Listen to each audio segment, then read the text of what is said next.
My name is Dr. Sandeep Wadhwa, and I am a internist and geriatrician that also did healthcare economics training at the Wharton School and have been very interested in population health and the use of technology and novel payment methods to advance health and particularly interested in reducing morbidity and preventable mortality. I've had the good fortune of working both in academics and for the regulator. And now, in this most recent portion of my career, really been interested in global health and national models of care. And so, really, I'm excited to uh, collaborate, particularly in the Gulf, to advance the health of the population.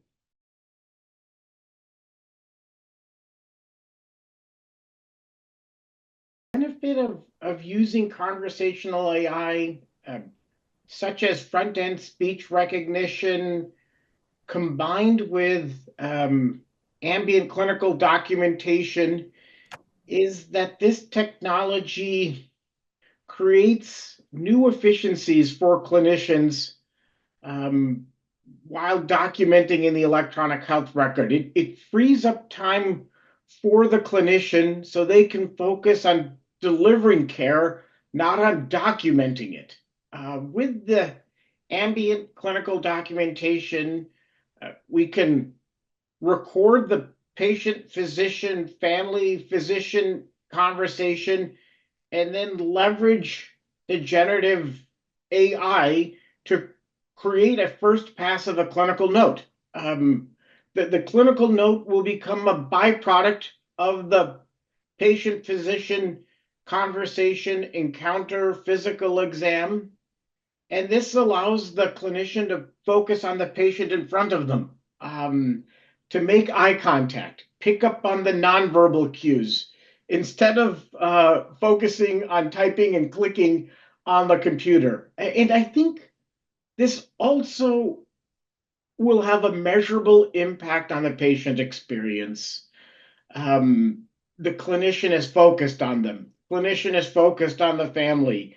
And I think that all the parties in the room will feel the benefit of that increased focus and intention. So this technology, I think, picks up the key clinical nuggets from the conversation necessary for documenting a complete, accurate picture of the patient's complexity, and then allows the physician to then focus on a completion editing function. And I think the technology really will be a real advance in patient-physician interactions, productivity, quality of care, and the patient experience. There is this notion of approaching new technology with caution, and so I expect there to be a trial, a test phase. There have been many promises for technology, and there's unintended consequences. So I think that there'll be a small set of maybe early adopters, getting the comfort, having some people who can then be the champions for the rest of the organization. So I think there have been promises made in this area before around technology making life easier. Early experiences, though, have allayed some of those concerns, but I think it'll be clear as people start to work with the technology.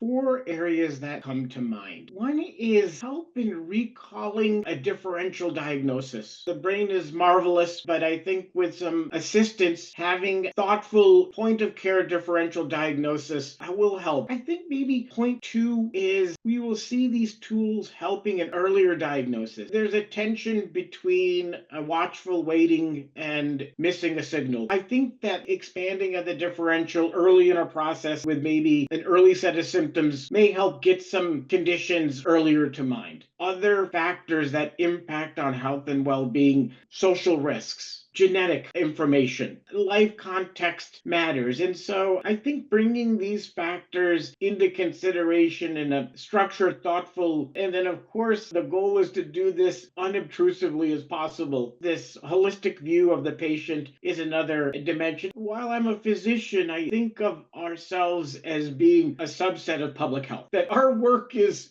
to advance the public health. We do much of our work on an individual basis, but I do think that these tools will also help in early identification of, let's say, population health threats, whether that's infectious or environmental, that we'll be more able to wear our public health physician role both at this micro level and at a macro level.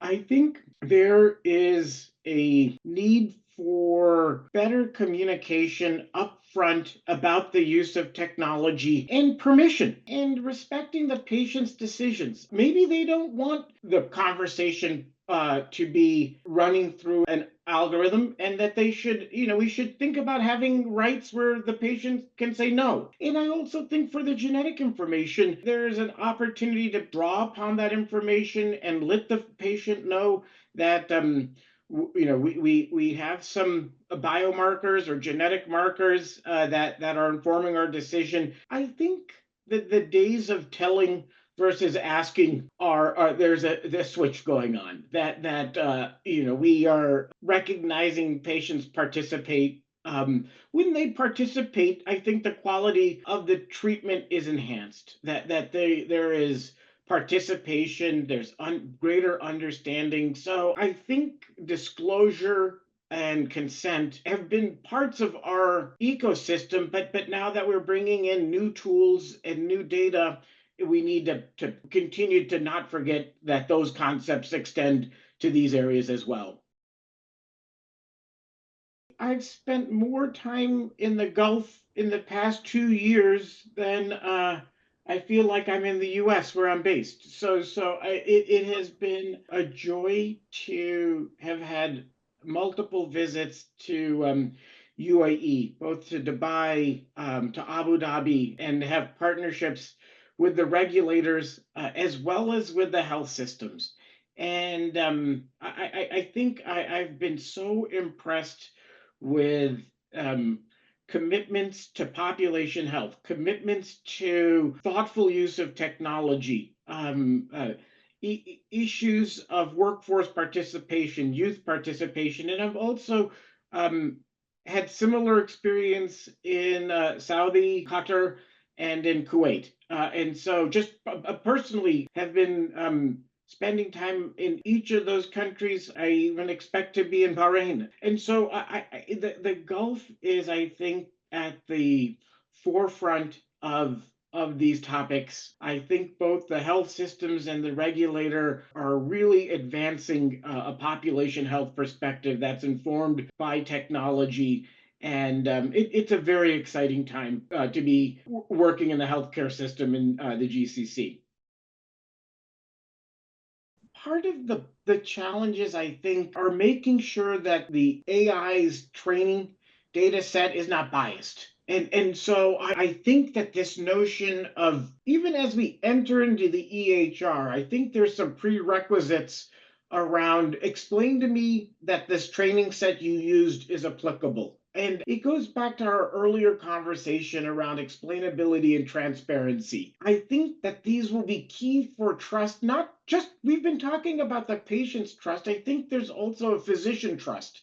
And so I think the challenge around explainability, transparency, and then I think these models, there's this concept of drift, that there's a need for continuous monitoring, that the model doesn't start to go into some unexpected direction. And so in looking for there to be this process of sometimes we say set it and forget it, and I think that's a mistake. That we set it and we keep on it. And so I think those are maybe the key areas that I think are one step ahead of the integration, but if not done thoughtfully, then I think the integration efforts will be more problematic.